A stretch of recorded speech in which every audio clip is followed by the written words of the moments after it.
እግዚአብሔር ሆይ ብዙዎችን ስጋት ውስጥ ናቸው እየተጨነቁ ነው እግዚአብሔር አባት ሆይ እኛን ግን እግዚአብሔር አባት ሆይ አንተ ገዢያችን አንተ መሪያችን አንተ ደግሞ ለኛ ስለምትጠነቀቅልን ይሄንን እግዚአብሔር አባት ሆይ ተአምራት እዩ ብለህ እግዚአብሔር አባት ሆይ ዛሬ ይኸው የቢቅላንም እግዚአብሔር ድንቅ ነገር እንድንሰማ አድርጎናል በእውነት እግዚአብሔር አባት ሆይ ታላቅ አምላክ ነህ ታስገርመናለህ ታስደንቀናለህ አሁንም እግዚአብሔር አባት ሆይ የምታስገርም የምታስደንቅ አምላክ ነህና ክብር ለስምህ ይሁን ይሄንን ክብርህን ሳንገልጽ አንበላም ክብር ለስምህ ይሁን እነዚህ ብላቴናዎች ይደጉ እግዚአብሔር ሆይ የልጅ ልጆቻችን ይደጉ ክብር ለስምህ ይሁን ለአንተ ክብር እግዚአብሔር አባት ሆይ እንሰጣለን እነዚህም ብላቴኖች እግዚአብሔር አባት ሆይ ዙሪያቸውን የሳት ቅጥር አድርገህ ጠብቀህ እግዚአብሔር አባት ሆይ ከዚህ ከክፉ ከጨለማው ገዢ እግዚአብሔር ሆይ ነጥቀህ አውጥተህ እግዚአብሔር ሆይ ታከብራቸው ዘንድ ነው የለመንኩ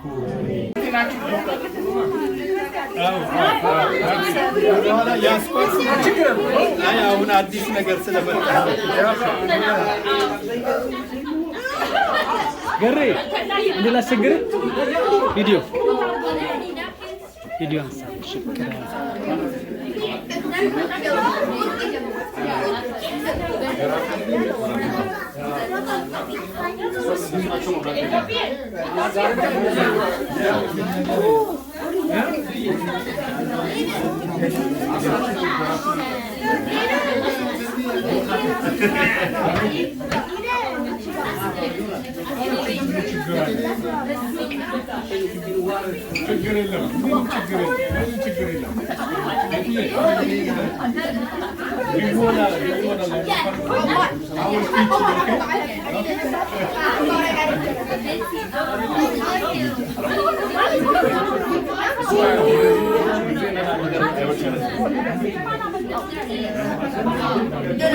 That's not what I'm supposed to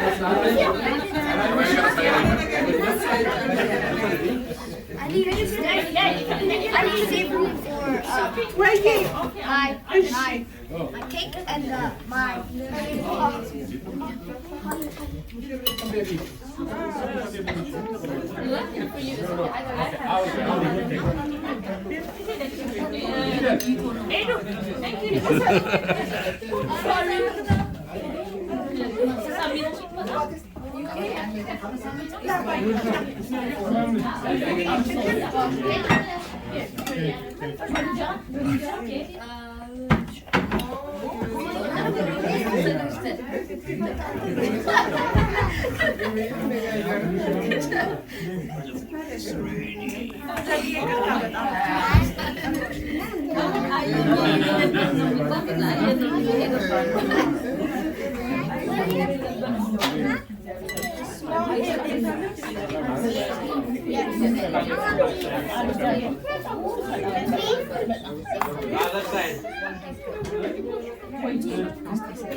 Yes. Yeah. Oh my God.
የማካፍለው ቃል የሚገኘው በማቴዎስ ወንጌል ላይ የሚገኘው ማቴዎስ ምዕራፍ 12 ላይ ቁጥር 46 ነው አነባለሁ እስከ 50 ድረስ ለዚህ ያልኩ ገና ለሕዝቡ ሲናገር እነሆ እናትና ወንድሞቹ ሲናገሩት ፈልገው በውጭ ቆመው ነበር። አንዱም እነሆ እናትና ወንድሞቹ ሊናገሩ ፈልገው በውጭ ቆመዋል አለው። እሱ ግን በነገረው መልሶ እናቴ ማን ናት? ወንድሞቼስ እነማን ናቸው? አለ። እጁንም ወደ ደቀ መዛሙርቱ ዘርግቶ እነሆ እናቴና ወንድሞቼ እነዚህ ናቸው። በሰማያት ያለውን የአባቴን ፈቃድ የሚያደርግ ሁሉ እሱ ወንድሜም እህቴም እናቴም ነው አለ ይላል። ጌታ ይመስገን። እንግዲህ ኢየሱስ ክርስቶስ 30 ዓመት ሆኖ ለአገልግሎት በወጣ ጊዜ ነው ይሄ የሆነው። በእርግጥ ማርያም በስጋ ወልዳለች። የስጋ እናቱ ነች። ወንድሞቹ አሉ እነ ዮሳ እና ያዕቆብ እና ይሁዳ እህቶችም አሉ እና 30 ዓመት ሲሆነው ተጠመቀ። በዛው ቀጠለ አገልግሎቱ እና ፍለጋ መጡ። ያው ቤተሰብ ስለሆኑ እና ሰው በጣም ብዙ ሰው ነበር የነበረው። እሱ ጋር መለስ ስላልቻሉ ሰው ላኩበት እና የወጣው ሰውዬ ምን አለ? እነሆ እናትና ወንድሞች ፈልገዋል ውጭ ቆመዋል ብለው ነገሩት። አሁን ፐብሊክ ነው። አሁን በዚህ ጊዜ ጌታ ኢየሱስ ክርስቶስ በዚህ በመጣበት መንግስት ኪንግደም ላይ ፕራዮሪቲ ማን እንደሚያገኝ ሲያሳይ እዚህ ጋር እንመለከታለን። ምን ያለው ሰውየው? እናትህና ወንድሞች ውጪ ቆመዋል እየፈለጉ ነው። ስለዚህ አሁን ምን መሰለሽ የተፈለገው? ስራውን ትቶ ሄዶ ውጪ እንዲያወራቸው ነው። እሱ ግን ያለው እናቴና ወንድሞቼ እነማን ናቸው አለ። ማን ነው እናቴና ወንድሜ? በሰማይ ያለው የአባቴን ፈቃድ የሚያደርግ ሁሉ እርሱ አባት እናቴ ወንድሜ እህቴም ናቸው። ይሄ ሲል ወደ ማን ጣፍና ሳይ ነው የሚለው? ወደ ደቀ መዛሙርቶቹ። ለምን ደቀ መዛሙርቶቹ የሱን ፈቃድ ተከትለው ስለመጡ እነዚህ ናቸው፣ እነዚህ ወንድሜም እናቴም እህቴም ናቸው። ጌታ ይመስገን። ይኸውላችሁ በምድራዊ ቋንቋ በምድራዊ ሂደት አለ፣ እውነት ነው። አባት አለ፣ እናት አለች፣ ሚስት አለች፣ ባል አለ፣ ልጆች አሉ፣ እውነት ነው። ግን በሰማይ የለም ይሄ። በሰማይ በሰማይ ኪንግደም አባት፣ እናት፣ ወንድም፣ እህት ማን ነው? የክራይስት ልጅ ነው። ሄሎ። በሰማይ መንግስት ውስጥ አባት፣ እናት፣ ወንድም፣ እህት ማን ነው? ወንድሞቻችን ናቸው፣ እህቶቻችን ናቸው። ስለዚህ እናንተ so he is creating a new family በክራይስት የሆነ አዲስ ቤተሰብ መሰረት ማለት ነው። ይላችሁ ነግራችኋለሁ። በመንግስተ ሰማያት ቤት አለ ብያችኋለሁ። እዚህ ይላችሁ በዛ ቤት ውስጥ ከሚስት ጋር አትኖርም፣ ከልጆች ጋር አትኖርም። ምናልባትም ወንጌል ነገር ምናልባት ከመጣው ሰው ጋር ልጆች ትይዛለ። ሰማችሁ ነው?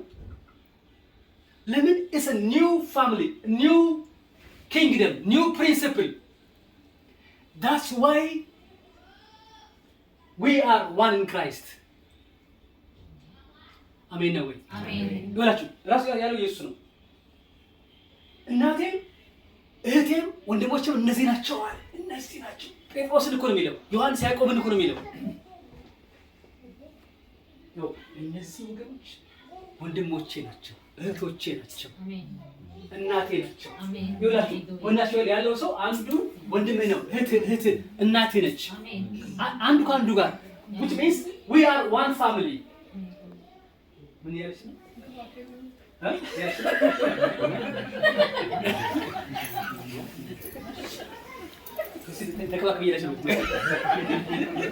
Yes, of course.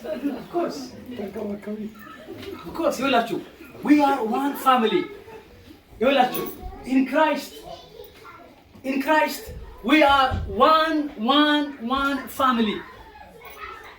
ይኸውላችሁ በዚህ ቤተሰብ ውስጥ ጨዋ የለም፣ ባሪያ የለም፣ ስኩቴት የለም፣ ግሪክ የለም፣ ሴት የለም፣ ሁሉ ምንድን ነው? አንድ ነው። ሁላችንም አንድ ደም ነን። የሰማይ ደም፣ የክራይስት ደም፣ የክራይስት ዘር ነው። አሜን። ጌታ ይመስገን። ለዚህ ነው እላችሁ በቸርች ውስጥ መከፋፈል፣ ይሄ በዘር በቋንቋ ይሄ disgusting, very ugly, very disgusting, ugly። ለምን የለም? we are one family፣ አንድ ቤተሰብ ነን። አሁን በሰማይ ስንሄድ ወላችሁ ያ አንድ ቤተሰብ ነው አብሮ የሚኖረው። ኢማጂን እነዚህ የሚያንኳኳ የለም፣ ስኖ የለም፣ ብርድ የለም፣ ችግር የለም፣ መለያየት የለም። አሁን አስቡት፣ መለያየት የለም። forever we will be one, we are one። አሜን ነው። አሜን። I can't even imagine። ከማሰብ ይበልጣል። አሜን ነው። አሜን። ወገኖች ተባርካችኋል። አሜን። ቅዱሳን ተባርካችኋል። አሜን ነው። ስለዚህ በሉ እኛ በሉ በክርስቶስ አንድ ነን። በክርስቶስ አንድ ነው። አንድ ነን። አንዳችን ለአንዳችን ወንድም እህት እናት ነን። ስለዚህ ተያይዘን ወደ ጽዮን እንገባለን በኢየሱስ ክርስቶስ። አባት ሆይ ክብር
Ulfa